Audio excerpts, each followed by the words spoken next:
Ֆիլիպիններում էլ օրենք չկա, ինչու եք մեր նախագահին հակատեղափոխում։ Միլանայում հազարավոր մարդիկ պահանջում են, որ Ֆիլիպինների նախկին նախագահ Ռոդրիգո Դուտերտեին Ֆիլիպիններում դատեն։ Չկանգնեցնեն միջազգային քրեական դատարանի առաջ։ Դուտերտեի ձերբակալությունը անօրինական է, այժմ օրենքը միայն ոստիկանության ձեռքում է։ Ֆիլիպիններում այլևս օրենքի գերակայություն չկա։ Մարտի 7-ին միջազգային քրեական դատարանը 79-ամյա Դուտերտեին ձերբակալելու օրդեր է տվել։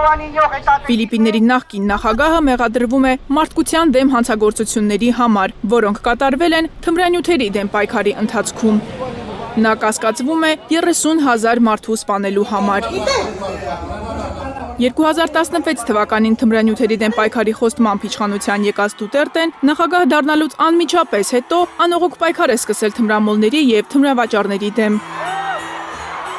Երթմնակալությունից 2 ամիս անց միջազգային լրատվամիջոցներին տված հարցազրույցներում անգամ խոստովանել է, որ Դավաոյում քաղաքապետ եղած ժամանակ ինքն անձամբ էր շրջում մոտոցիկլետով և սպանում կասկադյալներին։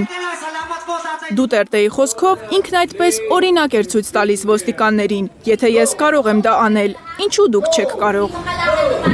Առանց հետաքննության, հենց փողոցում թմրամոլների նկատմամբ հաշվեհարդարի զոհերի մեջ նաև կանայք ու երեխաներ կան, ըստ միջազգային դատարանի մեղադրանքի։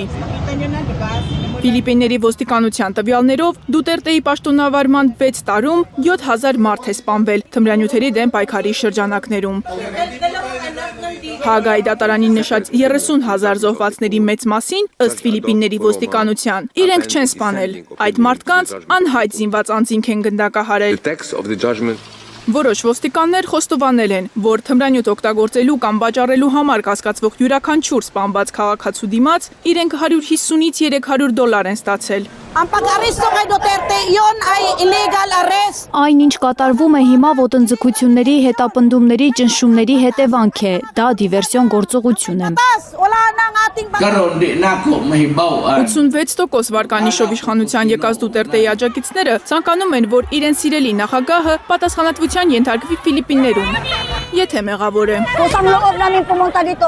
Մեզ չեն վճարում, մենք այստեղ ենք մեր ազատ կամքով և գիտենք, որ նախկին նախագահ Ռոդրիգո Դուտերտեն և նրա ընտանիքը իսկապես սիրում են մեր երկիրը և մեզ, ֆիլիպինցիներիս։